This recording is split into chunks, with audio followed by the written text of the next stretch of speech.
Bonjour, je commencerai par des remerciements rituels mais non moins sincères de l'invitation que m'a faite la CELAT de venir vous parler un petit peu du français de l'Ontario. Alors, dans ma communication, il va être question du phénomène bien connu des dialectologues qui s'appelle la divergence dialectale.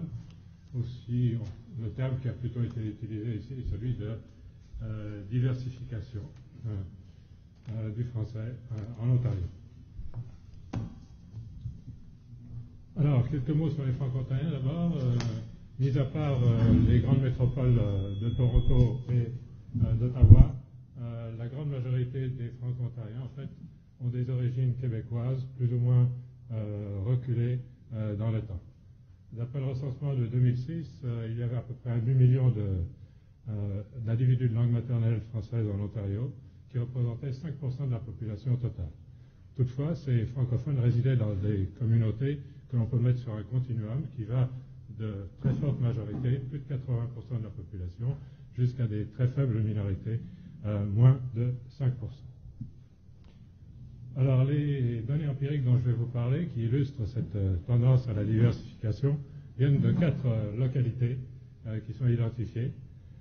Et vous le voyez tout de suite, ce qui les distingue les unes des autres, c'est que le pourcentage des francophones varie considérablement d'une localité à l'autre. Vous avez en fait un contraste presque binaire entre une très forte majorité, Hawkesbury, 80% de francophones, et des communautés minoritaires qui représentent une gradation dans la minoritude, si je peux dire. Alors, les corpus que nous avons recueillis dans ces localités-là sont de 3 types.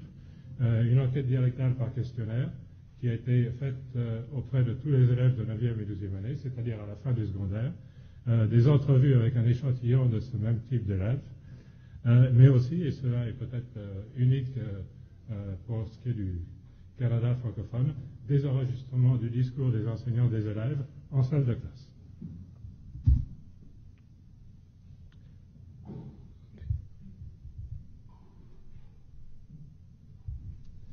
Alors, dans cette communication, il va être en fait question d'un concept qui est clé pour moi, qui est celui de la notion de concentration francophone locale, dans la mesure où elle a un impact considérable, d'une part sur le maintien du français au sein des jeunes générations, et d'autre part, en fait, sur la diversification dont je vais vous parler, qui en découle. Alors, par exemple, la concentration francophone influence le niveau de maintien du français et du foyer dans les domaines privés. À Hawkesbury, dans la communauté majoritaire, 90% des élèves emploient surtout ou toujours le français dans la communication avec leurs parents. Par contraste, dans les 3 communautés minoritaires, eh bien, 70% des élèves emploient souvent ou toujours l'anglais. Donc vous voyez tout de suite qu'on a affaire à 2 situations fort différenciées. D'autre part, la concentration francophone influence le rôle joué par l'école dans la transmission du français. Évidemment, moins les élèves maintiennent le français dans les domaines privés, plus l'école joue un rôle important dans la transmission du français. Troisièmement, la concentration francophone affecte la fréquence globale de l'utilisation du français et de l'anglais par les élèves et par voie de conséquence leur niveau d'aisance dans ces 2 langues. Et quatrièmement, la concentration francophone influence l'identité ethno-linguistique des élèves. Alors voici les premières données empiriques qui ressortent de notre enquête par questionnaire. C'était une question qui a été suscitée par une image qui, vous le voyez, représente le concept de souliers de sport, une paire de souliers de sport. Il n'y avait aucun mot qui était suggéré aux élèves et on leur a demandé en fait de nous indiquer tous les mots qu'ils utilisaient pour désigner ce concept. Alors vous voyez tout de suite un phénomène culturel très intéressant qui est en fait la banalisation du soulier de sport comme pièce vestimentaire des jeunes, puisque en fait les réponses qui référaient au spécifique, c'est-à-dire au soulier de sport proprement dit, ont été pratiquement complètement évacuées des réponses. Le soulier de sport est devenu le soulier par excellence.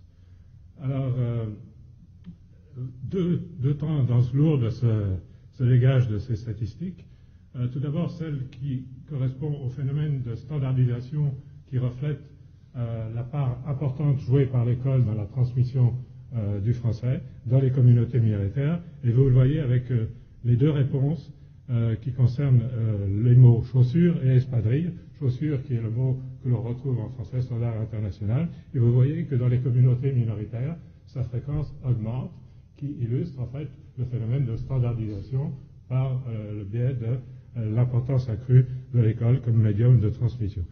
Espadrille aussi est un mot qui n'est peut-être pas connu des francophones d'ailleurs, mais est aussi promu par l'école dans le sens de souliers de sport, et vous voyez qu'il y a ce même type d'évolution. C'est dans la communauté la plus majoritaire que en fait les termes standards en fait résistent à l'intervention de l'école.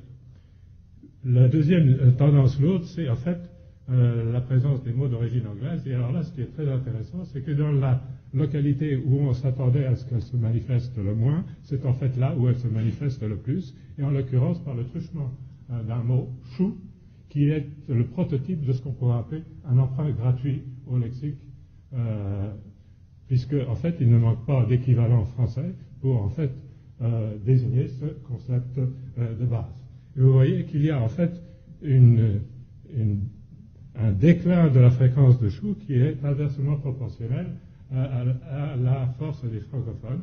C'est dans la communauté la plus forte que se trouve cet emprunt gratuit. Alors, il semblerait qu'à Hawkesbury, en fait, on n'a pas véritablement conscience du danger que peut représenter pour l'intégrité du vocabulaire des emprunts gratuits comme chou, et que par contre, dans les communautés minoritaires, on ne le perçoit pas exactement de cette même façon-là. Il y a peut-être même une certaine distance par rapport à ça.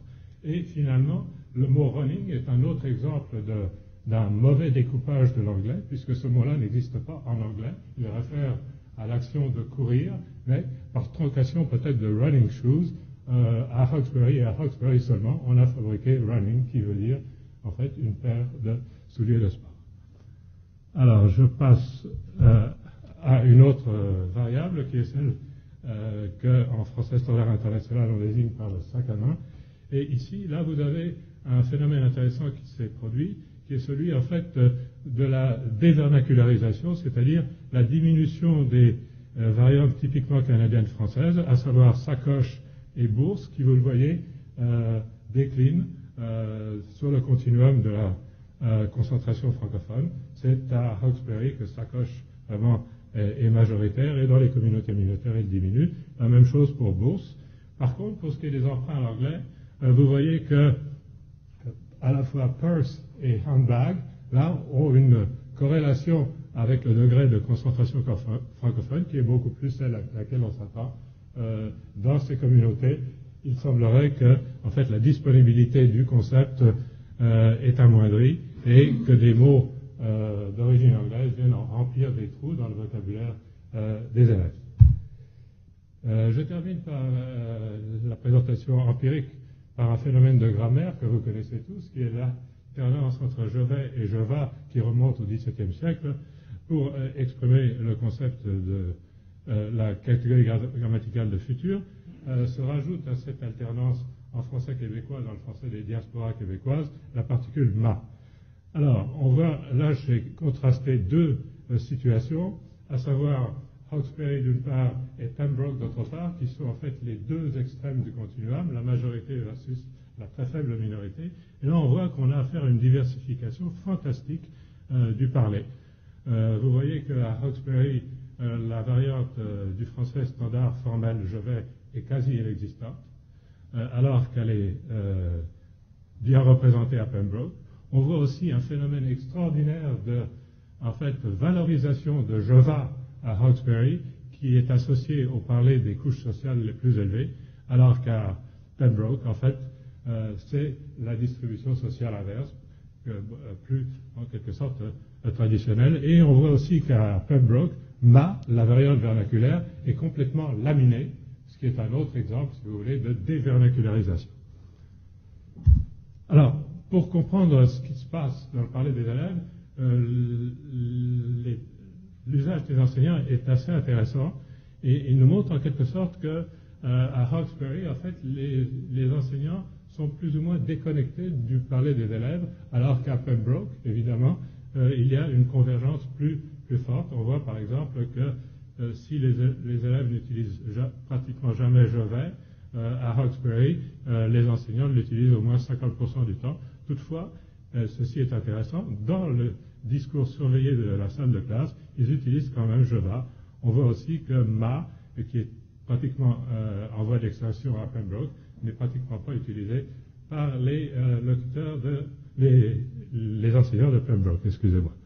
Et finalement, pour comprendre la valorisation, c'est-à-dire la transformation de Jeva en norme locale à Hawkesbury, qui est valorisée, eh bien, le discours des enseignants est encore une fois très instructif, si je me permets ce jeu de mots, dans la mesure où vous voyez que, en fait, les enseignants sont eux-mêmes divisés sur la valeur socio-symbolique que l'on peut attribuer aux deux concurrents, Jeva et Jeva. Vous avez d'une part les profs de français qui sont très sensibles peut-être à la valeur du français standard canonique, qui semblent préférer de façon très prononcée Jeva, puis vous avez les autres professeurs qui, eux, en fait, représentent peut-être cette norme locale qu'on a vue avec l'association avec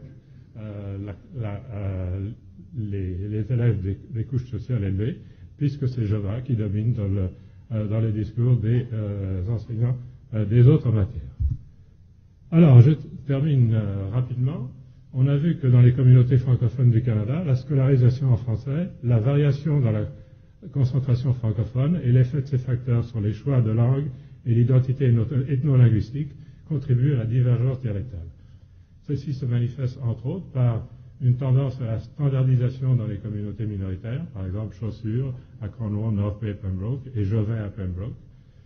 On a aussi une tendance à la dévernacularisation, l'emploi marginal de ma ou de sacoche dans les communautés minoritaires, l'emploi d'emprunts gratuits, qui est plus fréquent à Hawkesbury que dans les communautés minoritaires, l'emploi d'emprunts gallicisés, comme running, à Hawkesbury seulement, l'emploi d'emprunts qui trahissent un manque d'aisance en français, qui sont plus fréquents dans les communautés minoritaires, et aussi, et ceci est une découverte peut-être la plus intéressante pour nous, la promotion d'une variante non standard, à savoir Jeva, au rang de variante standard locale à Hawkesbury. À mon avis, ces phénomènes de divergence devraient être observables dans les autres situations de francophonie où l'école intervient dans la transmission du français et où le français est en contact avec une autre ou d'autres langues et est employé plus ou moins souvent dans les différents domaines de la société. Je vous remercie de votre attention.